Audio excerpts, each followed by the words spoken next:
Thank you very much. Please be seated. It's afternoon. Good afternoon. And good afternoon to every one of you that's tuned in. Killy and I are thrilled to be here. David and Susan, I remember when I first met them, they were teeny boppers. And I knew then that they had potential. And they do, don't they? But it's wonderful to be here. It's also wonderful to meet some old friends. Mike Howitt, who organised a number of events that I spoke at over the years.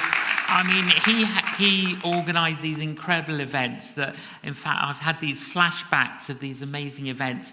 And he is a hero of the faith. Can you give him that? Because he deserves that. Well, the worship was wonderful, absolutely wonderful. Thank you to all the musicians and all the people behind the scenes, helping us tune into the melody of heaven. David and Susan have asked me this afternoon to explain what Christianity is, and I'm delighted to do that.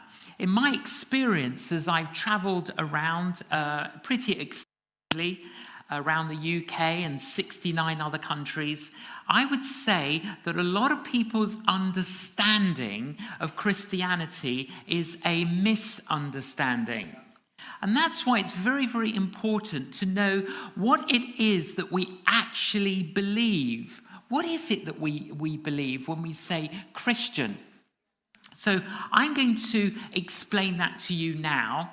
And then when I conclude, I'm going to give you an opportunity. For those of you that are here in the church, in the auditorium, I'm going to invite you, if you would like to begin to be a follower of Jesus, or you want to reaffirm your faith, I will ask you to get up out of your seat, out of the rows, and I will ask you to come and stand here at the front. For those of you that are tuned in, I will also give you an opportunity to do something. If you're standing up, I'll ask you to sit down. I'm going to ask you to do something to express your desire that you're going to say yes today. The reason I'm telling you that now is so that you're not surprised in 30 minutes' time. Yeah? So you've got 30 minutes to think about it and whether that's relevant for you. What is Christianity? There are many different ways of explaining Christianity. I'm going to focus on one verse in the Bible. It's located in a gospel called John, chapter 3, verse 16. And it says this: "For God so loved the world that he gave his only Son, so whoever believes in him shall not perish, but have everlasting life." That one sentence, that one verse captures the essence of Christianity. It's an invitation. Now, if you're anything like me, I'm sure you appreciate invitations. Even if you can't go, you're like, well, they remembered me. It's good, isn't it? That's nice, isn't it? Now, when you get an invitation to a wedding or something like a wedding, you get the invitation card. Bottom of the card, you find the letters RSVP. What do they stand for? There was this professor from overseas in England with his wife, and they were here for a semester. And during the semester at the university, they received the wedding invitation. Bottom of the card, RSVP. Now, they didn't have that code back in their country. So the professor was trying to crack the code. And then he says, yes. His wife said, what? He said, RSVP. Remember some wedding present. Now, the professor, he thought it was a demand. But actually, it was an offer. Now, you and I, we know what those letters stand for. They're French, that stand for Répondez s'il vous plaît, which basically means, are you going to come? Are you coming? And people put a date. If you don't reply by the date, you can't go. Now, you and I, we're all being offered The Christian invitation today, RSVP, Sunday, the 28th of January, 2024. You're thinking, what do you mean? Am I going to be offered it tomorrow? I don't know. You're like, what do you mean you don't know? Well, I don't know. You're going, why don't you know? Listen, none of us can guarantee that we're going to be alive tomorrow. That's why it's so important to reply to the invitation while you're still alive. Now, when you get an invitation, there are 3 things you want to know. 1, who's it from? 2, who is it to? 3, what is it about? Okay, let's answer the questions. Question 1, who's it from? The verse, for God, starts with God. G-O-D, God. What does that mean?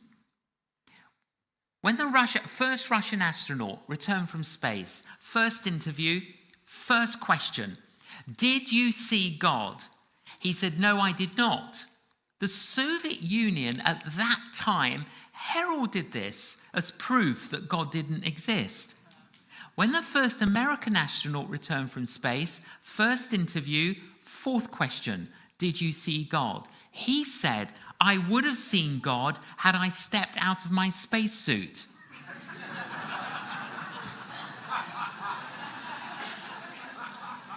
Can you see how the Russian and the American had 2 different understandings of the word God? You know, today, many people ask the wrong questions. And because if you ask the wrong question, you can never get the right answer.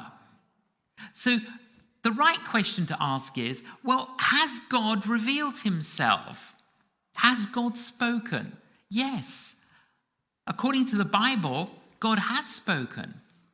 God spoke in creation. In fact, in another book of the Bible called Romans, it talks about the whole of creation crying out to get our attention. We love, don't we, mountains, sea, forests, and many people do.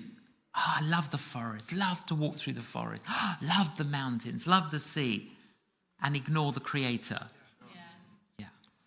God has spoken through creation. God has spoken through history many times. Many times. Let me illustrate that. The Bible's got 2 testaments, Old Testament, New Testament. Old Testament begins with a book called Genesis. It ends with a book called Malachi. New Testament begins with a book called Matthew, ends with a book called Revelation. From the last book of the Old Testament, Malachi, to the first book of the New Testament, Matthew, there are over 500 years of silence. When God does not communicate, nothing's written down. In the Old Testament of the Bible, there are what are called prophecies about the arrival of the King of Heaven on earth. They tell you, these prophecies, where he's going to be born, how he's going to be born, how he's going to grow up, how he's going to die. You've even got the details of the number of coins that will be used to betray him. There are 322 prophecies in the Old Testament. Then you got 500 years of silence. Then you got the New Testament. Do you know what the mathematical compound probability is of 322 prophecies being fulfilled in one man at one moment in time? 1 over 84 with 100 zeros. In other words, it doesn't happen every day. God spoke in creation. God has spoken through history, but God's greatest revelation of himself was in Jesus, the one who fulfilled all 322 prophecies. You know, I spoke over the years at many universities. We'd often have questions. And interestingly enough, the most popular question was this: why are you a Christian? And the answer is very simple: because it's true. It's actually true. That's why I'm a Christian. It's from Jesus, the King of Kings, the Lord of Lords, the creator of the entire universe. It's from him. Now, you might think, oh, these Christians, they get rather excited. Why do they get so excited? Listen, if you got invited by King Charles to go and have tea with him, I bet you tell everyone. Even if it didn't fit in conversation, you'd slip it in. You know, somebody would ask you a question, you say, oh, yes, King Charles invited me for tea. Did he invite you? You'd slip it in conversation because he's the king. But do you know, King Charles will be on his knees one day in front of Jesus. And he's going to say this, you are the only king. So who do you get the invite from? The King of Kings. That's why we Christians get a little bit excited. So I'm not going to apologize that we get excited because the King of Kings has given us an invite. Okay. Yeah, true. Okay, it's from him. Who to? For God so loved the world. Every single one of us. Irrespective of the colour of our skin, our age, our background. Every single one of us is being given this invitation. Okay, what's it about? Well, the Bible's got 800,000 words in it. And if you had to summarise the Bible into 3 statements, what would they be? This is what they'd be. 1, forgiveness from the past. 2, new life here today. 3, a hope for the future. Everything else in the Bible is commentary and application on those 3 principles. 1, forgiveness from the past. Do you agree that there are problems in the world today? Yeah, of course. Anyone disagree? No. Globally, problems. Socially, problems. Domestically, problems. Personally, problems. Now, many governments of the world, many charities, many social agencies are trying to alleviate the symptoms. But if you try and alleviate the symptoms, you will always have the symptoms unless you deal with the root cause. So the big question is, what is the root cause of everything that's wrong in the world today? The root cause.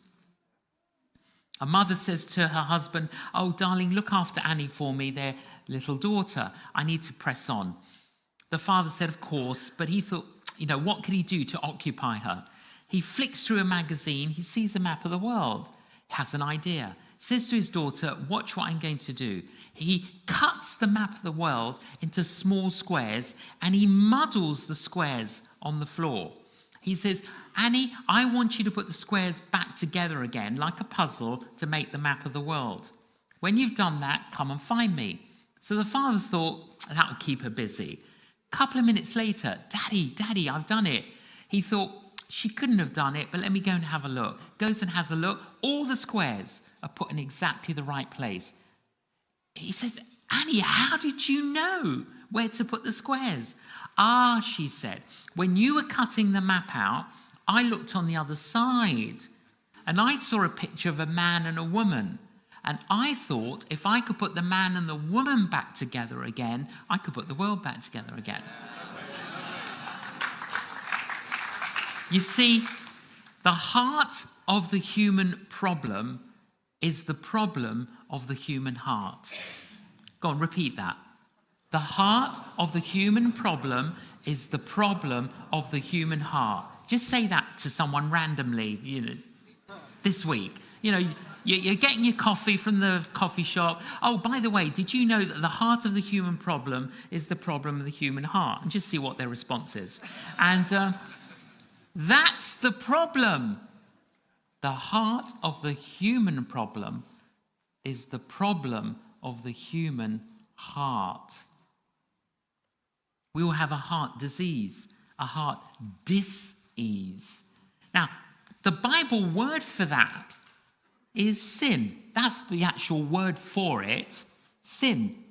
I was walking in London and in Oxford Circus, and there was this gigantic poster of a woman advertising lingerie. But she was obviously advertising a bit more than that. So someone wrote across the poster in large letters, S-I-N, sin. Somebody wrote underneath, what is sin? And I could see that loads of people had written definitions all over the poster. So I went to read them. So I went to read these definitions. I mean, it must have looked a terrible sight. You know, good job I didn't have my clergy shirt on, isn't it? You know, there am I looking at her, and I'm reading all the definitions. I disagree with every definition. So I got my pen out, and I wrote this: whoever knows what is right to do but fails to do it, for that person it is sin. And then I signed it James. Because I didn't want to get the credit for it. Because James in the Bible wrote that. Whoever knows what is right to do but fails to do it, for that person it is sin. In other words, even by our own standards, we fail, let alone God's standards. Let me illustrate it for you in a slightly different way. Just imagine you passed out of this life now. This is just an analogy. You woke up in a theatre, sitting there on your own. In front of you is a huge screen. All of a sudden, the doors open, an angel flies in, comes up to you and says, "Welcome to the theatre of judgment. Relax." Watch the screen. There on the screen you see your life. Everything you ever did here on earth. Everything you ever said here on earth. And everything you ever thought. You see it on the screen. At the end of the film, as you're recovering, the angel comes back and says, "Relax, there's going to be a second showing. All the people featured in the film of your life are all waiting outside. We're just going to let them in to view your life a second time." How would you feel if your life were judged on that basis? That's how God judges us. But God does it in an instant.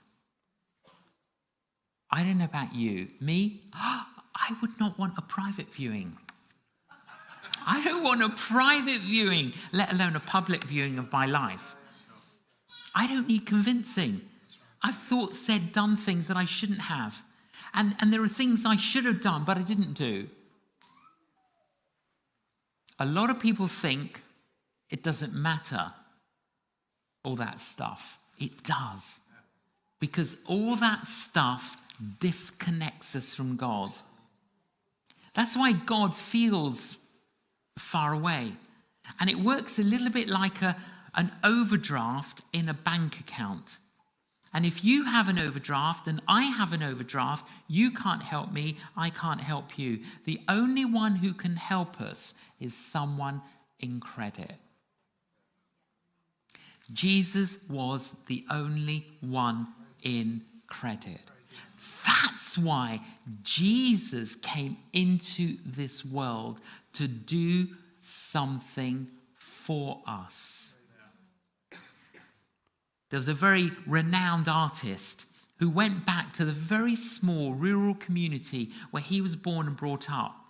He's walking around the village stores and there's an antique shop. He looks in the window. He cannot believe what he sees. In the window is one of his masterpieces. It was a painting that he'd painted years before he was famous. The frame was broken. The picture was scratched and dirty, but it was his. But he couldn't go into the store and say to the manager, "That's my painting, give it back to me." If he wanted it back, he had to buy it back before he could clean it, restore it, reframe it. That's what Jesus did. Jesus Christ died on the cross to purchase for us forgiveness, to clean us, restore us, and reframe us. I was not brought up as a Christian. I became a Christian when I was a student in London in 1975. And when I became a Christian, my mother said to me, "You're brainwashed." And I said to her, "Mum, my brain has been washed. If you only knew, Mum, what was in my brain, you'd be pleased it got washed." My mum didn't know what was in my brain. I can tell you, it was worth washing. And that's one of the great things about being a follower of Jesus, is that you get your brain washed, and you get your heart washed, and you get your past washed. So you don't have to allow the past to hinder the future. Forgiveness from the past. 2, new life here today. For God so loved the world, he gave his only son. Jesus is life. And when you encounter Jesus, you experience new life today. The word Christian has got the word Christ in it. If you remove the word Christ from the word Christian, you're left with I-A-N. Ian isn't going to help you. Now, I'm sure there's a few Ians here this morning. And listen, guys, you're probably great guys. I'm sure you are. You'll help us out if we needed a little help here or there. But Ian isn't going to change your destiny. You know, too many people today kind of call themselves Christians or think they're Christians, but they have no connection to Christ. If you're a Christian, it means you're connected to Christ. Think of your life just for a moment like a car, okay? Work with me on this analogy. So to be a Christian would mean Christ is in your car. And look, if he's not in your life, whether you're here at church or you're online, I encourage you, invite him into your life. And I'll give you that opportunity in a few minutes to do that. But I would imagine for many of us here, and many of you tuned in, he's already in the car of our lives. Okay? So he's in. Where is he? Do you drive your car to church? Unlock the boot? Get Jesus out for religious happy hour? At the end of the service, get back in there. There are some people who express their Christianity 1 hour on a Sunday, but you'd never know the rest of the week. Some people have got Jesus on the back seat, a bit of a passenger. Some people have got him in the front passenger seat, a little bit more of a companion, but still a bit of a passenger. Some people have got Jesus in the driving seat. Now, if you thought, "Oh, that's where I've got Jesus, he's in the driving seat," I've got one more question for you. Are you a backseat driver? The car gets to a roundabout. Jesus turns right. "Where are you going?" "I'm going down the road of forgiveness." "I don't want to forgive." And it's so funny, isn't it? That we kind of want to be with Jesus, but we don't want to do what he tells us to do. And, "I'll forgive you, but I'm going to keep my eye on you." Well, if you've forgiven her, why have you got to keep your eye on her? You know, it's so easy to say, "Oh, he's in my life, but I'm actually going to do what I want to do." How do we know? How do we know he's in the driving seat? How do we know he's first in our lives? Well, take the word first, F-I-R-S-T, ask 5 questions. 1, is he first in my finances? Because often that's what suffocates most people's faith. Is he first in my interests? Is he first in my relationships? You know, sometimes you meet supposedly 2 people who are Christian, and they go, "We married and we hate each other." I'm sorry? We hate each other. So if Jesus is first in my life and Jesus is first in my wife's life, how can Jesus fight Jesus? See, is he first in my relationships? Is he first in my schedule? S, is he first in my troubles? Now, if you say, oh, my word, he's first. Yes, he is. He's first in my finances, interests, relationship, schedule, troubles. Ooh, that's a pretty good sign he's first. But if you're not sure, it probably means you need to reposition Jesus. Because when you've got Jesus in the driving seat, you see, when you open the door of your life and you invite him in, this is something that Nicodemus couldn't quite understand. That's recorded in John chapter 3. When you invite Jesus into your life, his spirit comes into your life. And that's why, I wrote this sort of book and the children's book to try and explain these things. That God expresses himself as a Father, as a Son, and Holy Spirit. Now, people often go, oh, so you believe in three gods? No, we don't believe in three gods. We believe in one God. And they go, no. Father, Son, Holy Spirit. 1, 2, 3. You see, but their mathematics is wrong. Because most people's mathematics is 1 + 1 + 1 = 3. That's the wrong mathematics. The right mathematics is 1 × 1 × 1 = 1. You see? So anyway, that's why you got to, dig and try and understand these things. When you invite the Spirit of God into your life, his Spirit works in your life and produces love, joy, peace, patience, kindness, goodness, gentleness, faithfulness, and self-control. Now, how long have you been a follower of Jesus? 5 months, 5 years, 15 years? How fruity are you? If you're lacking any of that, it probably means you've got a blockage. And you've got to reposition Jesus. So some of you today need to get up out of your seats and come down to the front or online and say, yes, I need to receive Jesus today. Others of you have got to do it and say, I need to reposition Jesus today. I need to reaffirm my faith today.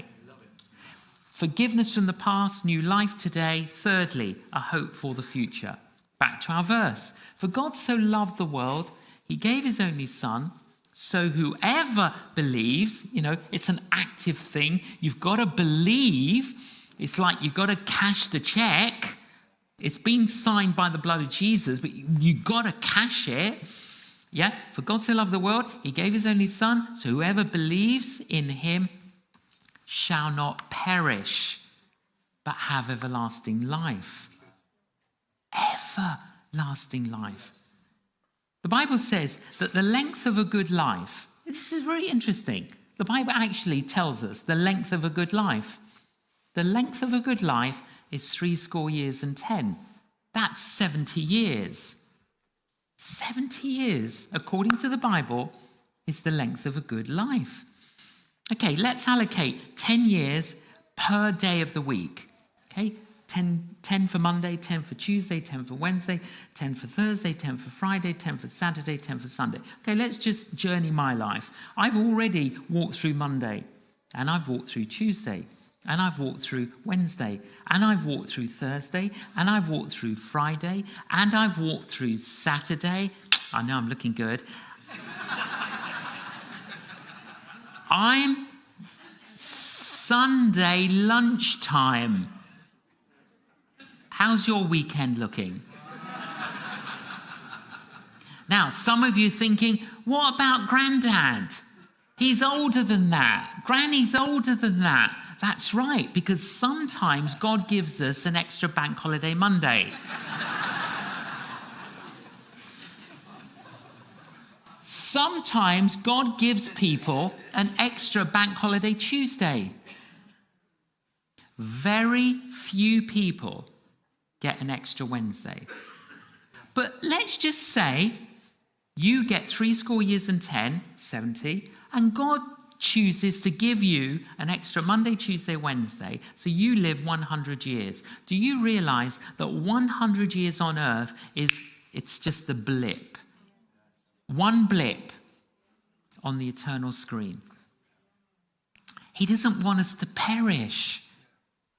Listen to what Jesus said. Men and women are traveling along one of two roads. Men and women are serving one of two masters. Men and women are building their lives on one of two foundations. Men and women are going into one of two doors. Men and women are heading towards one of two destinies. Heaven, hell. Heaven with God, hell without God. Why did Jesus say this? Why did he separate people? Because it's true. This is not a trivial pursuit. This is about our past, our present, our future. There's a graveyard in York. In the graveyard, there's a tombstone. On the tombstone are written these words: "Remember, friend, when passing by, as you are now, so once was I. As I am now, soon you will be. Prepare for death and follow me." Somebody read the words, disagreed with them, wrote an addition, scratched it into the stone, still there today. They wrote, "To follow you, I'm not content until I know which way you went." What is Christianity? Christianity is an invitation. Who from? Jesus, the creator of the entire universe. Who to? You and me. What is it about? Forgiveness from the past, new life here today, and a hope for the future. RSVP. Répondez s'il vous plaît. What have you done with your invitation? What would you like to do with your invitation? If you haven't accepted the invitation, accept the invitation today. Whether you're here at the church, whether you're online, accept the invitation. Some of you maybe did accept the invitation, but maybe you got slightly distracted, diverted, maybe even you found yourself derailed. But you're here, or you're tuned in. Well, why don't you today say, I'm going to make my return. I'm going to return. I'm going to reaffirm my faith. Some of you, you know that Jesus is in your life, but maybe you've realized this afternoon, oh my word, I'm not sure he's in the driving seat. I'm not sure. I think he might be a passenger. Well, why don't you today say, I want to reposition Jesus? Could I ask you all to stand up? So this is what we're going to do. In a moment, we're going to sing one of my favorite songs, hymns, Amazing Grace. It was written by a man called John Newton, and he wrote this. I broke all of God's 10 commandments. I was a liar, cheat, thief, adulterer, and a murderer. But when I met Jesus, it was amazing. And he expressed it as an undeserved grace. Amazing grace. When we begin singing this hymn, if you're here in the church and you want to say, yes, I want to receive him, or I want to return, or I want to recommit my life or reposition Jesus, that will be your opportunity to come out and come and stand here at the front. I'm not asking you to do this to embarrass you.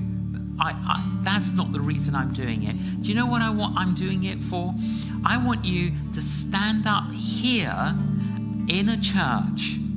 Because if you can't stand up in here in a church, you'll never be able to stand up out there. I want you to stand up in here so that tomorrow you can stand up out there. And I would rather stand with God and be judged by the world than stand with the world and be judged by God. Now, if you are a member of this church and you brought somebody, then in a moment just turn to them and say, would you like to go? Do you want me to come with you? And if they want you to come, bring them. Just bring them down here. Now, those of you at home, you're probably cooking Sunday lunch, so you're standing up. Well, so you sit down. Do something. If you're sitting down, stand up. Or you're sitting, why don't you kneel? Do something to express that you're doing what we are doing here. Now, when you've all come here down to the front, after we've sung the song, what's going to happen is this. I will pray a prayer. It will be a prayer to receive the invitation. I will ask you to pray that prayer. I will then say a prayer for you. After that, I'm going to give you something. This is from my wife and I. This is a personal gift. This is not from the church. This is from us. I'm going to give you this wooden cross from Bethlehem. Olive wood. I'm going to give that to you. It's a little holding cross. And by the way, if you bring somebody down here, you can get one as well.